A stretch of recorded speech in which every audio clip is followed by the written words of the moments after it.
perkenalkan, nama saya Skolastika Libur dengan NPM 212011197. Saya adalah salah satu mahasiswa dari Unika Santo Paulus Ruteng dengan program studi Sarjana Keperawatan.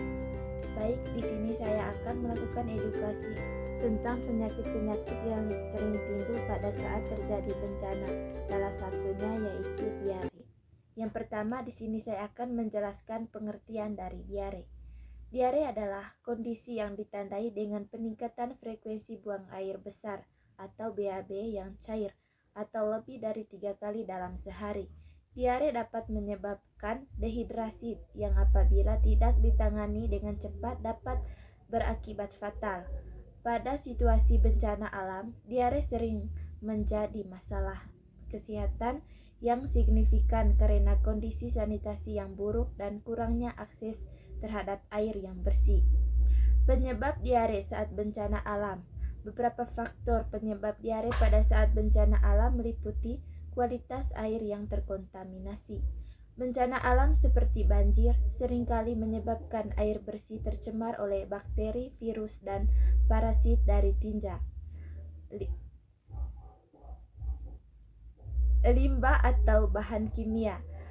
Konsumsi air yang terkontaminasi merupakan penyebab utama dari diare. Kondisi sanitasi yang buruk.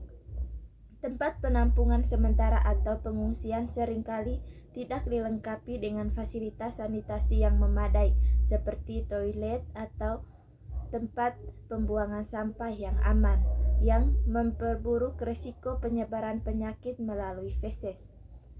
Keterbatasan akses terhadap makanan dan minuman sehat. Bencana alam dapat mengganggu distribusi pangan dan air bersih.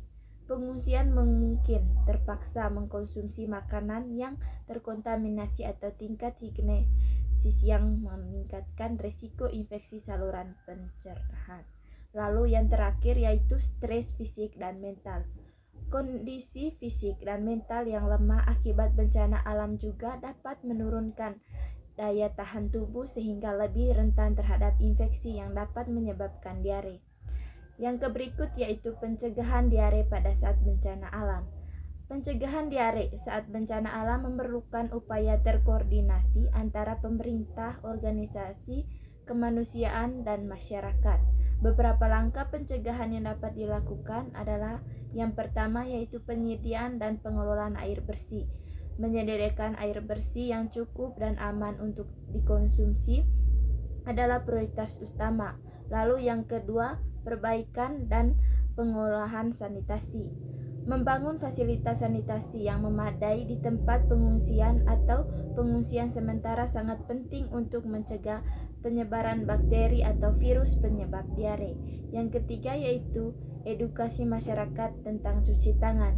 Edukasi tentang pentingnya mencuci tangan dengan sebuah sabun dan air mengalir setelah buang air besar dan sebelum makan dan mengurangi resiko penularan penyakit yang menyebabkan diare. Lalu yang keempat yaitu pemberian obat-obatan dan suplemen.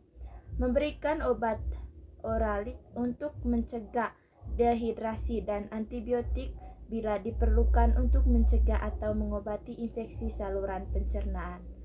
Yang terakhir yaitu edukasi untuk masyarakat. Edukasi adalah langkah kunci dalam pencegahan diare, terutama diare yang terdampak bencana alam. Beberapa aspek edukasi yang penting untuk disampaikan antara lain, yang pertama pentingnya air bersih. Masyarakat perlu diberitahu untuk hanya mengonsumsi air yang telah disaring atau dimasak dan menghindari konsumsi air yang tidak jelas sumbernya. Lalu yang kedua, perilaku hidup bersih dan sehat.